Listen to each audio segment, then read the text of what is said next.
Hi, welcome to the Anxious Developer Podcast with me, Andres Grvac. Here I share my knowledge on how to reduce your stress, become more present and productive as a developer. Let's make writing code fun again. On today's episode, I talk about why do we experience burnout and 3 things we can do to prevent it.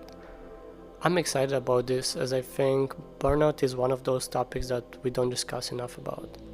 So let's get right to it. So a few days ago, I think last week, I was reading an article, great article by the way, from Annie Helen Patterson.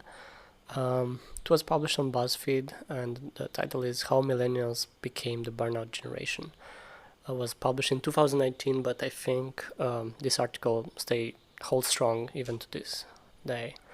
So what this article talks about is, like the title says, how we millennials became the generation of burnout. So I'm gonna go a little bit deep into what the article is about and my thoughts on it. But before we do that, I think I want to talk about what burnout actually is. And if we just go on Google, do a simple Google about what is burnout, we found that burnout is a syndrome conceptualized as resulting from chronic workplace stress that has not been successfully managed. I'm sure maybe you experienced burnout at least one time in your life. I surely did. So there's a couple of signs, maybe in case you didn't experience burnout, which my congratulations to you. In case you didn't, these are some signs of early burnout. It's poor performance at work. If you go to work and you cannot focus and you feel like you're not productive enough, I would say, and it's really hard to get something done. That's one sign of it. Exhaustion, obviously, is when you're like super tired. You rest, but that's not enough. Even if you have a good sleep, you are still exhausted at work. It's because that's a sign of burnout. And number one, major one, is reduce creativity, which is a big one, right? If you're so stressed out and eaten by your work, obviously it's hard to produce anything that has to do with creativity. So that's a few signs of early burnout. And I'm gonna go more deep into how did we became the burnout generation. So referring back to the article, Annie talks about comparing our grandparents, how they manage their work. So if we think about, I'm not sure about your grandparents, but my grandparents were born in a village, and their work was not consisted just of the work that they maybe do some part-time work, right? Their work was around house, was around they had to clean the dishes, they had to make food for their family, they had to go in the garden and clean and put some seeds, for example, like potatoes or tomatoes, and then in the evening water those plants. So, and I'm speaking from what I saw in the village, but that was what the work was before. There was the work, the notion of work, the definition of work for them was not only the work that we right now think of, like from 9 to 5, right? Their work was also preparing food for their kids. Their work was also preparing for the spring, making the groundwork, doing some groundwork in the garden, planting seeds, watering those plants, and cleaning the house, cleaning around the house. So all those things, that's what our grands used to define as work too, not just the work that we have right now from 9 to 5. So why that matters is because nowadays the work that we do for going to the groceries, making some food, washing dishes, doing laundry, and all this stuff. Yes, it's not as hard to do as before when our grandparents did, and we definitely don't go. Maybe we don't go in the garden and we have to like work our um, garden, right? But our perception about work changed a lot. We don't see work just as we don't include errands in our daily to day work, right? And that and this distinction between work and just errands like survival, like eating and laundry, preparing the groceries, planning what to eat for tonight, and that's especially even more if we think about women in general. They in a way are it's it's assumed that automatically they have to do those things, to take care of their child, to make prepare food for the whole family. So that's already assumed, and that's not including the work, right? I'm not saying your job should pay for that, or that they should subtract it from your work hours. I'm not saying that. I think it's fair for an employee to expect you to do. I mean, what value are you gonna bring to their company if you're making food for your kids, right? There's nothing. So I think it's fair. I'm not saying we should change that, but we should change our perception about work, and that's one of the reasons why we become burnout is because, well, it's hard, right, to do the daily errands, like just to do anything that's not work related. For example, going to the post office and sending a telegram, maybe, or sending a package to someone. That's an errand, and it doesn't bring too much. It doesn't reward us as some work tasks. So that becomes really hard to accomplish. Like maybe planning the meal for a week, or cleaning some space in your garage, or something like that. That's hard because it doesn't reward us enough as compared to some work related task, which bring us money, right?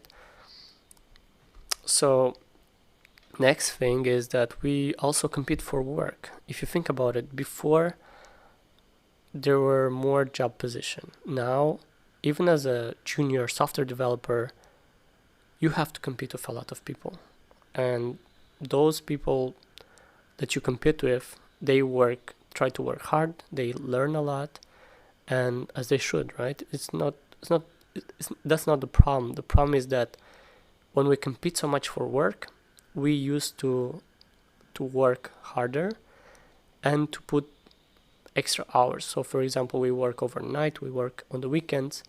So then you compete. If we compete all around that idea, then automatically we think that's normal. So obviously, if you're not going to work on weekends, if you're not going to learn all these frameworks, if you're not going to learn React, Redux, and all this stuff, obviously you're not competent for work. So you should keep up with everything, and that's so much stress on us. And again, this is the fault of us. We made it like this. We put on social media how much we work. We put on social media how much we work on weekends and after hours and all this stuff.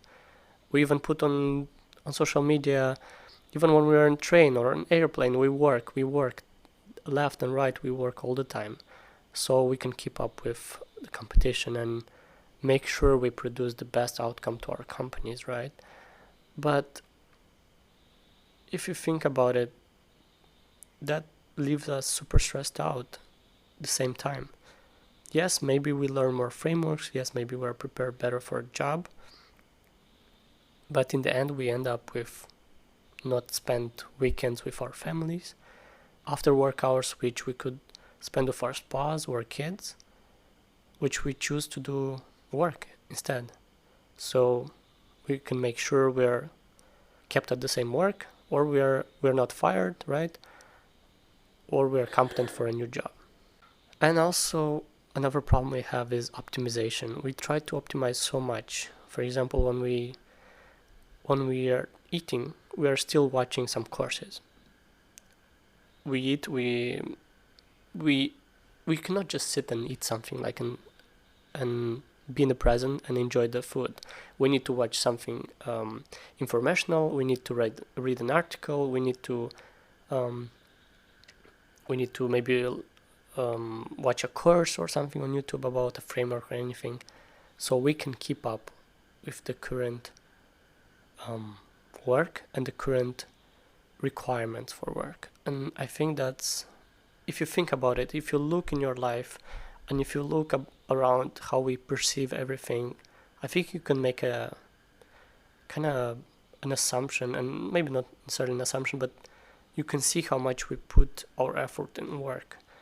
So there's obviously, we're gonna, at the end of the day, we're gonna burn out. And also what Annie talks in the article is that we're not having just a burnout for a week or 2 weeks. We are having a chronic burnout. This burnout didn't start yesterday or a week ago. It started a few years ago, and we are still experiencing it. And she says that going on a vacation or taking a week off from the work, it's not gonna help it, because we go back again the same patterns. And if you think about it, we are so focused on outcome and pleasing everyone that we end up not having time for ourselves. Like I said, we spend time working after hours, working on the weekends, where we could spend that time giving back to our bodies. Our body, if you think about it, our bodies are a machine in a way, right? So just like your machine, just like your car that you use to go to work, if you're not gonna maintain it every time in a while, obviously it's gonna get faulty, right? So our body is the same. We need to give back to our bodies. We need to make sure we spend enough time regaining energy, in engaging in some relaxed activities, for example, like yoga or meditations, or just going on a walk in nature, or anything that doesn't stimulate us again. For example, a bad decision will be to watch horror movies or action movies or something like that. I'm not saying it's bad. I already talked about this in my previous episode. I think those are like okay activities to do, but when we do them in the time when we should relax, that obviously makes us more anxious, more stressed.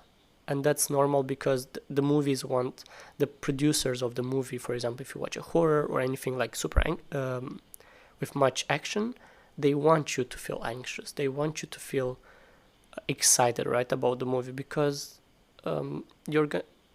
that's our brain. That's how we perceive what we see. If we see something, and even if we know it's not real, we still we feel like it's real, right? So even if you're watching a movie, horror, anything, you know it's not real. It's not going to happen to you, but you still feel anxious and stressed. And that's not necessarily, like I said, a bad thing, but when we do it over and over in the time where we should spend on giving back to our bodies, that becomes a problem. So let's dig in what we can do about it. What can we do to prevent the burnout, and how we can, I'm not sure we can eliminate the burnout just in one day, but I think there are some things we can do to prevent it. So here are my 3 things we can do to prevent the burnout. So first thing, I think that's the most important, is being aware and understanding what things we would do that cause us burnout.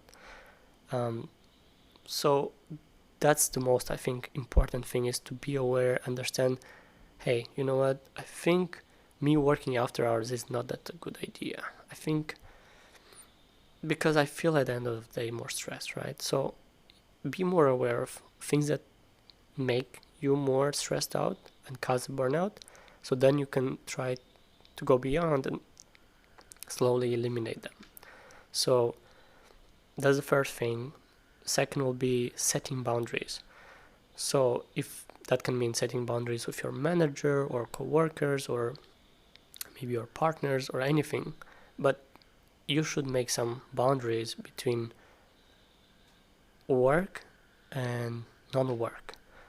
So maybe your boss always asks you to work after hours because that's expected in the company, because if you're not going to do that, you're most likely get fired. And even worse, you're not paid for those after hours.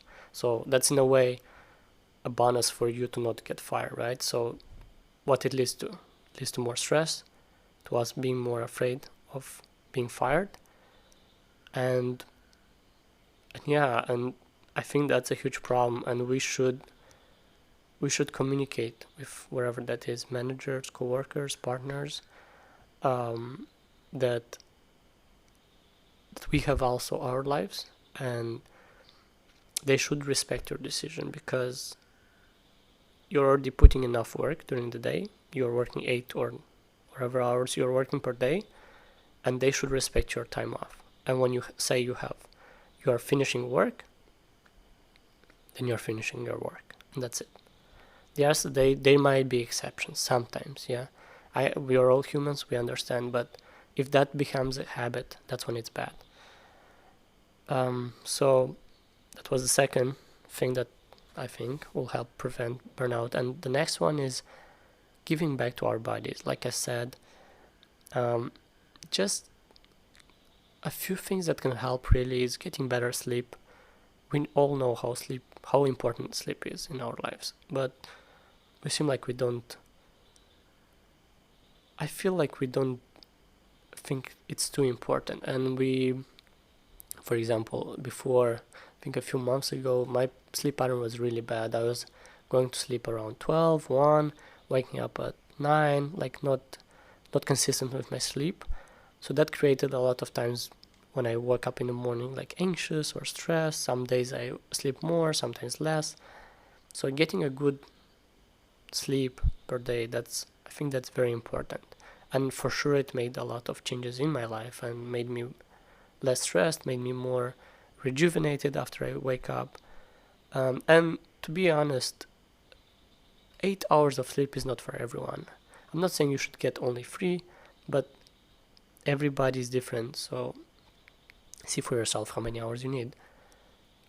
Next one is exercising more, whatever that means, doing yoga or going to the gym. Exercising makes us, first of all, it's already shown in research that by exercising we reduce our stress and anxiety, so that's a very good tool to deal with that. And also you make sure your posture is better. As we know, we're developers and we have back problems and all this stuff, so doing exercising really help, if not maybe eliminating those things from your life like back pains and stuff, but at least mitigating them, right? So the next one is taking short breaks during work.